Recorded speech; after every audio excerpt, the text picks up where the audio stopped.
Picture আনতে গেলে insert মেনুতে যেতে হবে, গেলে আমরা পিকচার মেনু দেখব যে এখানে পিকচার লেখা আছে, অর্থাৎ ছবি নিয়ে আসা, ডকুমেন্টের মধ্যে ছবি নিয়ে আসা।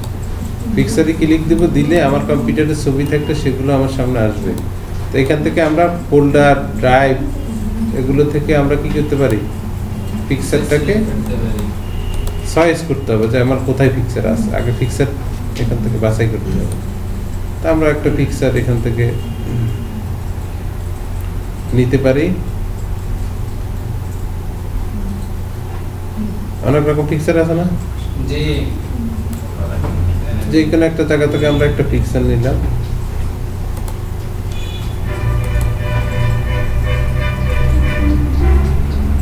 পিকচার নেওয়ার সাথে সাথে কি হলো, যখন ইনসার্টে ক্লিক দিলাম তখন এই পিকচারটা আমার এই ডকুমেন্টের মধ্যে চলে আসলো।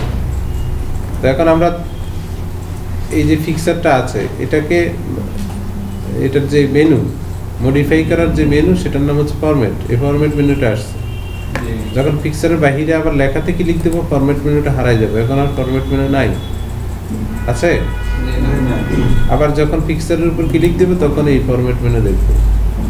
তো এখান থেকে ফরম্যাট মেনুর মাধ্যমে আমরা পিকচারের বিভিন্ন স্টাইল করতে পারি। যেখানে একটা স্টাইলে আমরা কি করতে পারি, এই পিকচারটাকে নিয়ে যেতে পারি। পিকচারের এই যে এই আমার যে কম্পিউটার যে সমস্ত শেপ আছে এই শেপের মতো করেও পিকচারে তৈরি করতে পারি। শুধু একটা ক্লিক দিব, ওরকম করে হয়ে যাবে, আর কিছু করা লাগবে না। পিকচারের বর্ডারটাকে আমরা নিজের পছন্দ মতো কালার দিতে পারি।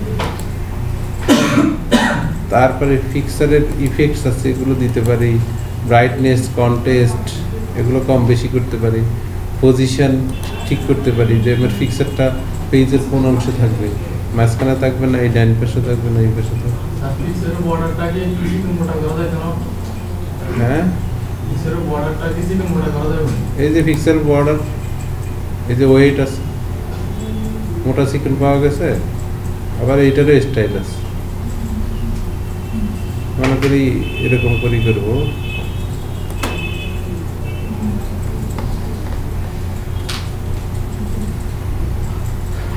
তারপরে হলো টেক্সট ট্র্যাপিং। টেক্সট ট্র্যাপিংটা হচ্ছে লেখা এবং ছবি দুইটাকে যদি আমরা একসাথে করে অ্যাডজাস্ট করতে চাই সেক্ষেত্রে আমরা টেক্সট ট্র্যাপিং ব্যবহার করবো। এখানে ক্লিক দিলে আমরা এই যে এখানে যে ছাগলটা দেখা যায়, এই ছাগলটা মানে হলো ছবি, আর দাগ দাগ উপরে যে দাগ দাগ আছে এটা মানে লেখা। তো ছবি আর লেখা মিলে কিভাবে হবে, কিভাবে দেখা যাবে সেই জিনিসটা এখান থেকে নির্বাচন করা যায়। যেমন আমরা ইন ফ্রন্ট অফ টেক্সট দিলাম, দেওয়ার পরে কি হবে, আমরা এখন দেখা যাচ্ছে যে ছবিটাকে আগে ছোট করি, ছবির কোনা যাচ্ছে ভেতরে যদি ছোট করি ছোট হবে। এখন আমার কি হলো, ছবি উপরে লেখা নিচে। আবার যদি বিহাইন্ড টেক্সটে ক্লিক দিই তাহলে নিচে পিছনে ছবি চলে গেছে, উপরে লেখা চলে আসছে। বুঝতে পারছেন? এটা হলো টেক্সট। তারপর আছে ক্রপ। ক্রপ মানে হচ্ছে ছবিকে, ছবি তো ছোট বড় করছি আমরা হাইট উইড দিয়ে, মানে ছবির কিছু অংশ বাদ করে দেওয়া। যেমন আমরা চাচ্ছি যে এখান থেকে এই কতটুকু বাদ দিয়ে ফেলি, তখন ক্রপে ক্লিক দেবো, দিয়ে আমরা এখান থেকে এটাকে টেনে উপর দিকে উঠে দিলে কি হবে, ওই কতটুকু কাটা গেছে, ছোট হয় নাই, ওই কতটুকু কি মনে হয় কাটা গেছে। আবার এখান থেকে ক্লিক করে এই পর্যন্ত রাখলাম, এদিকে চলে গেল। আবার এই দিক থেকে ক্লিক দিয়ে এ পর্যন্ত, মানে ছবিটাকে আমরা ক্রপ করে ফেলছি। আবার ক্রপে ক্লিক দিলে কি হবে, ক্রপ নির্বাচন বাতিল হবে। এখন আমার ছবিটা কি হয়ে গেল, ক্রপ হয়ে একটা নির্দিষ্ট অংশ রয়েছে, এটা হলো ক্রপ।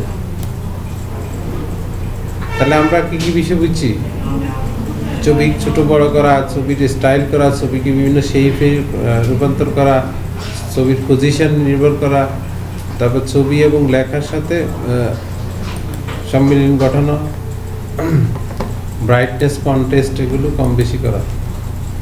এই মোটামুটি এগুলো হইলে আমাদের ছবি নিয়ে আমরা মাইক্রোসফট ওয়ার্ডে যে সমস্ত কাজ এগুলো করতে পারবো।